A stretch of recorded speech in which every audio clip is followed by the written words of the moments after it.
Bonsoir à tous et bienvenue, merci d'être avec nous sur bigwebtv.fr. C'est parti pour Rugby Time, on est en direct pour une demi-heure d'actualité sur le rugby avec notre consultant Philippe. Bonsoir Philippe. Bonsoir Martin. On va donc revenir sur toute l'actualité rugby de ce week-end avec la Pro D2. Mais avant cela, nous commençons par le top 14 avec des matchs là encore très intéressants ce week-end. Avec Grenoble qui affrontait le Racing Métro. Et c'est la victoire du Racing 26-13. Et Grenoble qui a beaucoup de mal là depuis son dernier succès contre Clermont. Derrière, il y a eu la défaite sur leur terrain face à Biarritz. Voilà, c'est peut-être le fait d'avoir fait tomber un gros rend la digestion un petit peu difficile pour les Grenoblois. En tous les cas, cette troisième défaite de suite, puisque Grenoble entre-temps a été allé s'incliner à Brive, Martin. Donc cette troisième défaite de suite, voire même cette quatrième en 5 matchs. Qui a juste eu cette victoire contre Clermont là depuis le début février, fait que Grenoble, très certainement, Martin, voit passer sa dernière chance de figurer dans le top 6. Donc, et avoir le fameux sésame pour espérer jouer la demi-finale. C'est un petit peu comme l'an dernier, Martin, on a envie de dire. Les Grenoblois qui en font toujours les 2/3 du championnat en pleine bourre, et le dernier obstacle, qui est toujours celui qui est le plus difficile, et bien là encore a fait trébucher nos joueurs de Grenoble. D'autant que le calendrier n'est pas simple, parce qu'il y a 2 déplacements, dont un terrible, un derby la semaine prochaine à Oyo qui a besoin de 2 points, on y reviendra. Pour le reste, la réception de Montpellier et de Bayonne ne sera pas non plus facile à digérer. Voilà ce qu'on peut dire sur les Grenoblois. Quant au Racing Man, eh bien on avait déjà senti un léger mieux de la part des joueurs de Parisiens. Ce léger mieux se confirme, Martin, puisque le Racing, après avoir battu Castres de manière au début mars, de manière tout à fait significative. Là se paye donc Grenoble à l'extérieur. Très bon résultat, et certainement une grosse dose de confiance avant, Martin, un Stade Français Racing Métro la semaine prochaine, un derby là aussi qui va promettre beaucoup d'engagement, mais aussi qui pour l'une ou pour l'autre équipe est synonyme de points très précieux à prendre dans la musette. Voilà ce qu'on peut dire sur ce match et sur les perspectives de ces 2 équipes, Martin. Bayonne, justement, qui affrontera très prochainement Grenoble. Bayonne jouait face à Bordeaux et a perdu 22-23. Ah oui, juste sur le fil, Martin, certainement dû à une première mi-temps où les Bayonnais n'ont pas pu trouver la clé face à des joueurs de Bègles Bordeaux extrêmement lucides et intéressants depuis quelques matchs, intéressants dans leur volume de jeu. Voilà. Et là, parce que le deuxième mi-temps de Bayonne était bien meilleur, et si les Bayonnais avaient battu les joueurs de Bordeaux avec la défaite d'Oyo, ça aurait certainement été synonyme de quasi maintien assuré pour Bayonne, ce qui n'est pas le cas. Donc va falloir s'accrocher. Oui. Donc ça a été... Oui, pardon, Martin. Allez-y. Je voulais dire, c'était un match assez plaisant malgré tout à Bayonne, même s'il y a eu pas mal de fautes un petit peu de part et d'autre.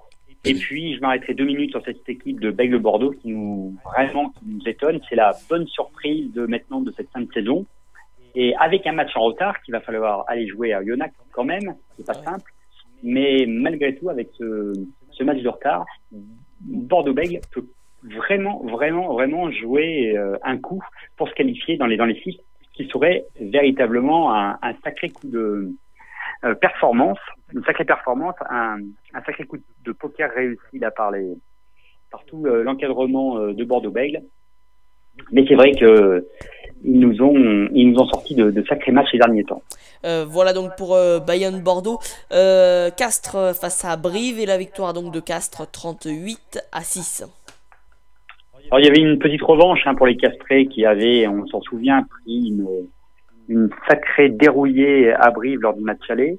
Eh bien ils ont rendu la monnaie de leur pièce aux Corésiens. Bon, ça a été un match malgré tout pas très sympathique. On va dire ça comme ça. Il y a quand même 3 cartons rouges qui ont été distribués dans le même match. Donc beaucoup de tension. On a senti les deux équipes, je sais pas, comme y a-t-il un contentieux entre elles. En tous les cas, la première mi-temps a été plus le théâtre de règlement du compte que de jouer au rugby. Alors c'est vrai qu'après, quand l'arbitre a fait un peu le ménage, et c'est vrai que du coup les Castrés jouant à 14 contre 13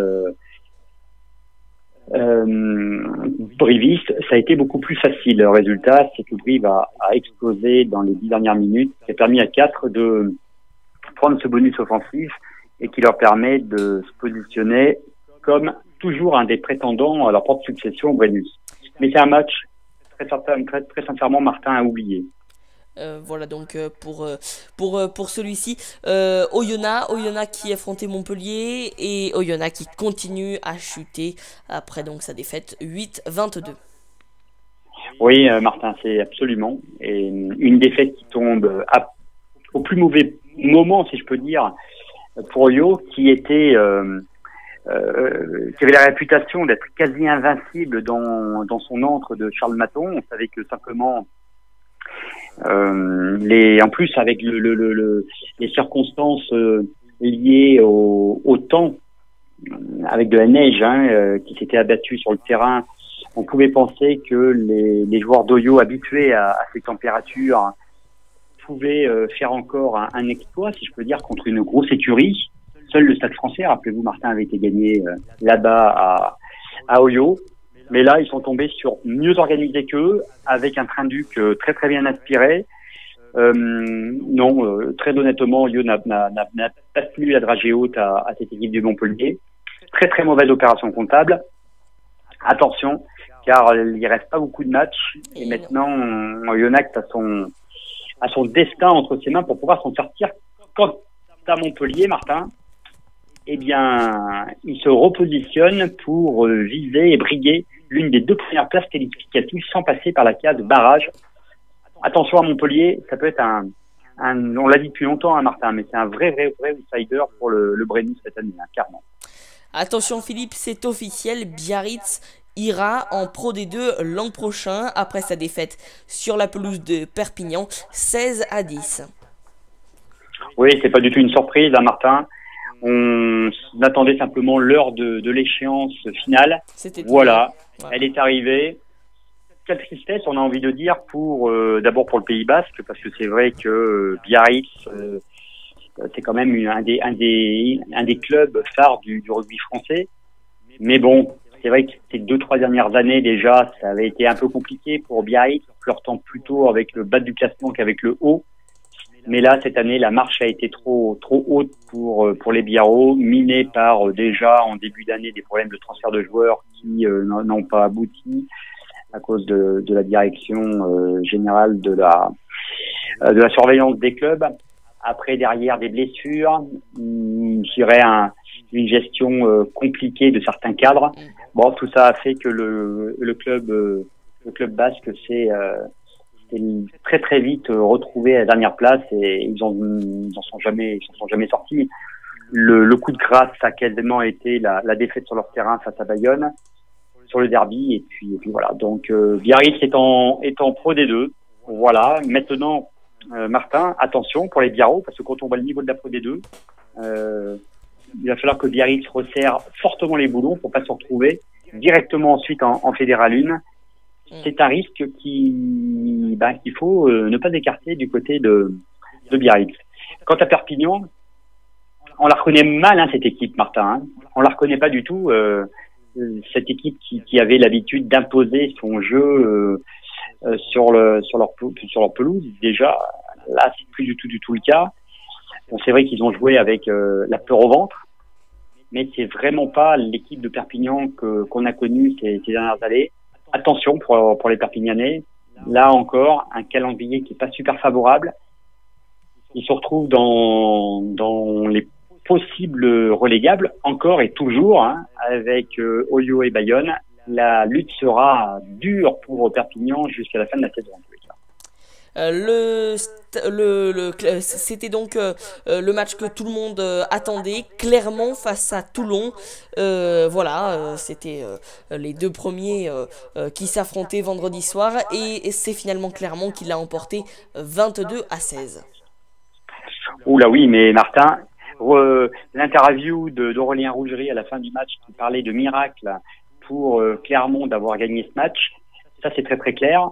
On n'a pas reconnu vraiment l'équipe de Clermont. Alors, faut-il s'en inquiéter? Je ne sais pas. En tous les cas, un élément de réponse, ça sera donné la semaine prochaine, avril. Clermont est passé à côté de son match. Comment est-ce qu'ils s'en sont sauvés? Peut-être parce qu'ils ont eu déjà un Morgan Parra plutôt en réussite sur ses coups de pied au but. Un Brock James qui a réussi à finalement, dans son jardin de Marcel Michelin, à laisser derrière, dans leur camp le plus souvent possible, et trouver des belles touches, les joueurs de Toulon. Des Toulonnais, surtout, qui ont une énorme défaillance au niveau de la conquête en touche. Voilà, mais très, très, très sincèrement, Toulon aurait largement pu gagner à Clermont, et ainsi compromettre pourquoi pas, oui, la qualification même de Clermont aux 6 premières places. Mais le destin en a voulu autrement. Clermont s'en est plutôt bien sorti, donc Toulon ramène un point de bonus défensif.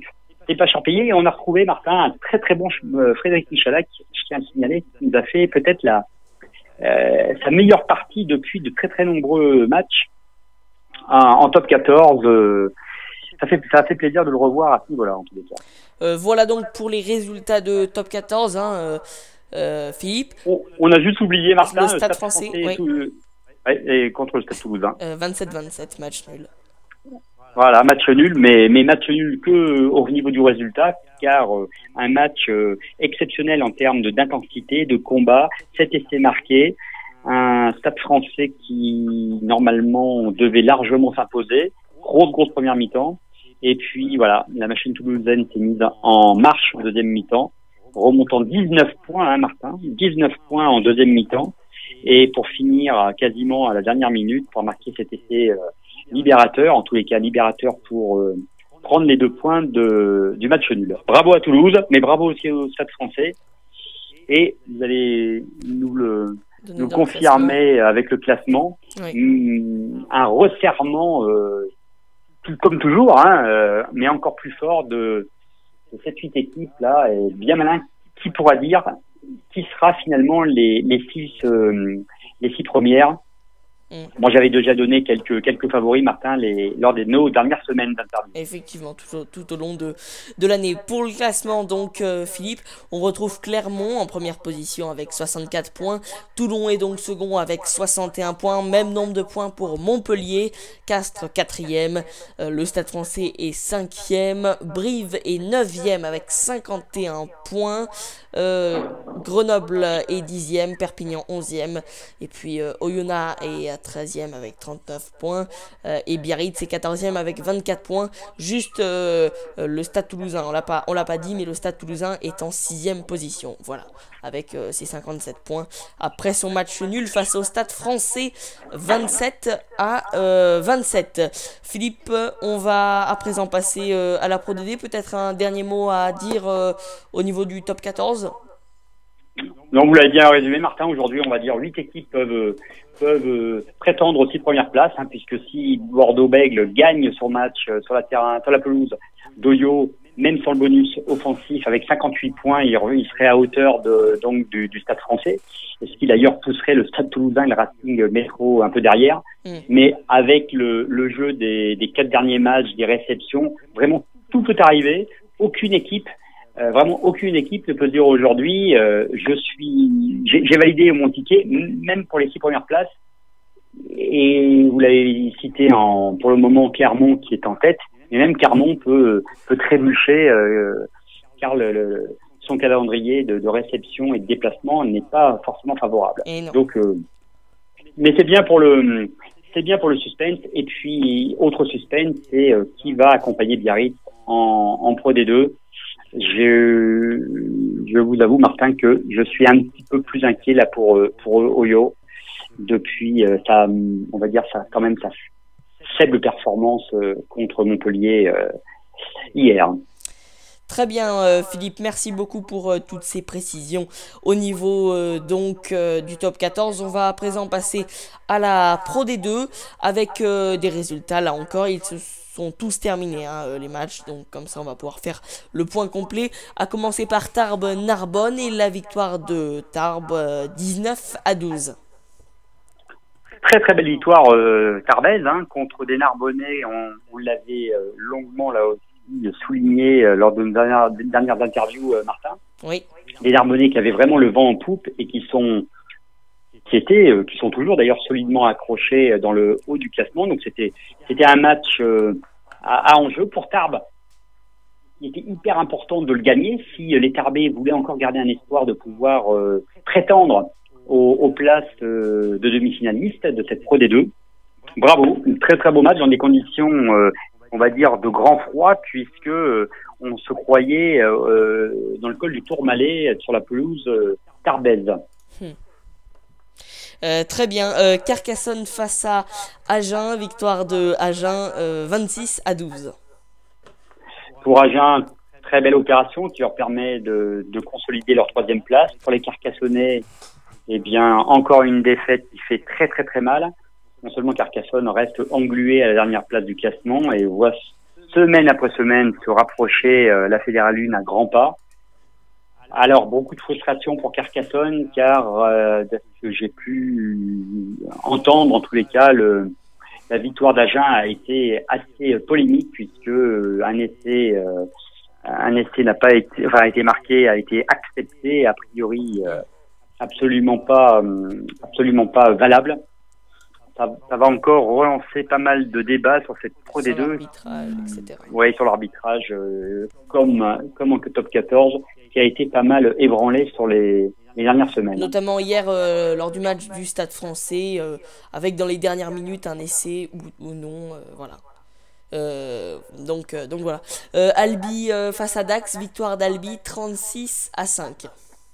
Ah oula, une victoire super importante pour Albi qui prend le bonus offensif par la même, et voilà, les Dacquois ont pas tellement existé. Ils ont juste marqué d'ailleurs leur fin de point vraiment à la toute dernière minute. Ils ont évité un finito glorieux, mais pour Albi, cette victoire fait énormément de bien. Auch face à Colomiers, match nul 28-28.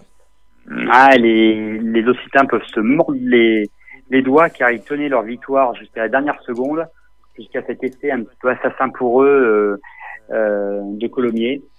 Donc très bon match nul, ramené par Colomiers, qui quand même, on l'avait déjà dit aussi, Martin, avait un petit peu de mal sur cette dernière ligne droite. Très mauvaise opération du coup pour Auch, parce que la victoire leur aurait fait un bien fou, alors que là, ça n'est hélas que 2 points de glané.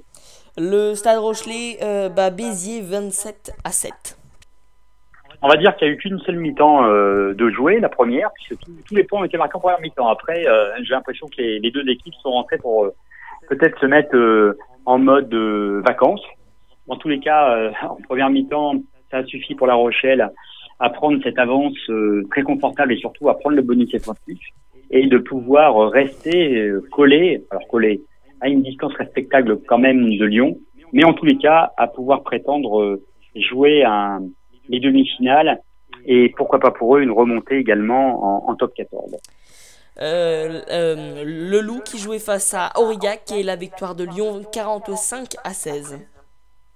Oui, Aurillac qui a essayé surtout aux premières mi-temps de résister du mieux possible, mais après la vague du Loup s'est abattue sur ces pauvres joueurs quant à Loup.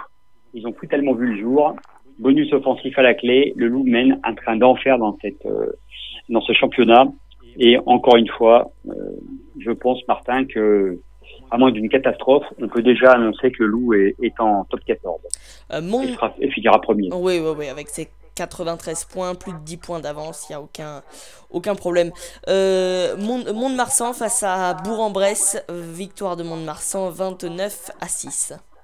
Ah, ça fait longtemps que Mont-de-Marsan n'avait pas remporté une victoire avec le bonus offensif. Là, c'est chose faite. Les joueurs de Bourg, avec tout leur courage, n'ont pas pu résister à cette pression montoise.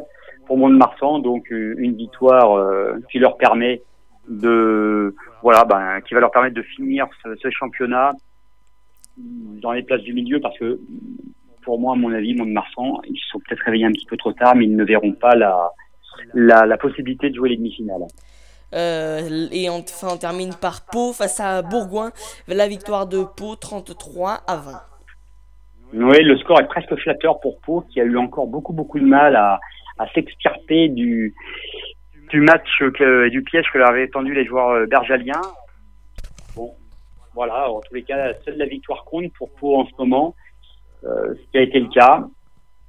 Pour Bourgoin, s'il n'y avait pas eu ce carton rouge, je pense qu'ils auraient pu vraiment poser plus de problèmes et ramener quelque chose de mieux de leur déplacement à la section. Bon, en tous les cas, pour Pau, cette victoire fait beaucoup de bien là aussi dans leur chasse à la demi-finale. Très bien Philippe, merci beaucoup pour l'analyse de tous ces résultats. On passe au classement de cette Pro D2 avec donc Lyon qui est en tête, 93 points, suivi derrière par le Stade Rochelais avec ses 81 points. Agen est 3e, 75 points. Pau est 4e, Narbonne 5e, Tarbes 6e, Colomiers 7e. On descend un peu dans le classement, on arrive à Mont-de-Marsan 10e position et c'est 52 points. Dax est 11e avec 48 points, même nombre de points pour Béziers 12e. Et les deux relégables sont aujourd'hui Auch 15e 29 points et Carcassonne 16e 29 points, le même nombre de points donc. Et puis à la 14e place on a Bourg-en-Bresse 32 points. Donc les trois derniers sont dans un mouchoir de poche. Tout peut... Absolument, Martin. Ça va se jouer de toute façon, la descente, à mon avis, va se jouer entre ces trois équipes avec pour Bourg un petit avantage car ils reçoivent et Auch et Carcassonne sur la fin de ce championnat. Donc peut-être un petit avantage. Ça va être quand même très compliqué et pour Auch et pour Carcassonne de se maintenir. Voilà, bon, au moins on va avoir là aussi un peu de suspense jusqu'à la fin pour ces trois équipes. À mon avis, pour les autres équipes, Martin, vous l'avez souligné, je pense que ça devrait pas poser de problème pour donc à partir de Albi, on va dire jusqu'à Colomiers. Là, je pense que toutes les équipes vont se maintenir, mais vont pas pouvoir prétendre jouer un rôle dans les demi-finales. Les demi-finales, il y a, bon, on peut dire, on l'a dit, le Loup est maintenant en top 14. Mais voilà, la demi-finale entre le Stade Rochelais, Agen, la section paloise, Narbonne et Tarbes. Pour moi, il y a 5 équipes pour 4 sièges pour jouer la demi-finale, Martin. Très bien Philippe, merci beaucoup pour toutes ces précisions. Je crois qu'on a fait le tour ce soir sur le top 14 et la Pro D2. Peut-être quelque chose à rajouter? Non, avec, on l'a dit, il y a une semaine prochaine encore très intéressante. Et puis, comme il ne reste que 4 matchs en top 14, les résultats, les points vont être très chers, mais ça nous promet un spectacle vraiment hyper intéressant jusqu'au bout. Et je finirai par ce petit clin d'œil, Martin, de Bernard Laporte, qui, après s'être fait alourdir sa sanction, puisque en appel, le pauvre Bernard Laporte, normalement, ne peut plus entraîner son équipe jusqu'à la fin de la saison, est allé à Clermont prendre un bain de foule avec les supporters auvergnats. Et finalement, tout ça dans une ambiance de très bon enfant. Et c'est ça qui va tenir du rugby, c'est que même si on sait qu'entre Toulon et Clermont, ça n'a jamais été peut-être le au niveau au niveau des clubs l'amour fou, mais en tous les cas, ce qui est important à retenir, c'est que finalement, il y a beaucoup de respect entre ces équipes et c'est ça le plus important. Et je pense que Bernard Laporte a passé finalement un bon moment parmi ses supporters auvergnats qui l'ont très très bien reçu.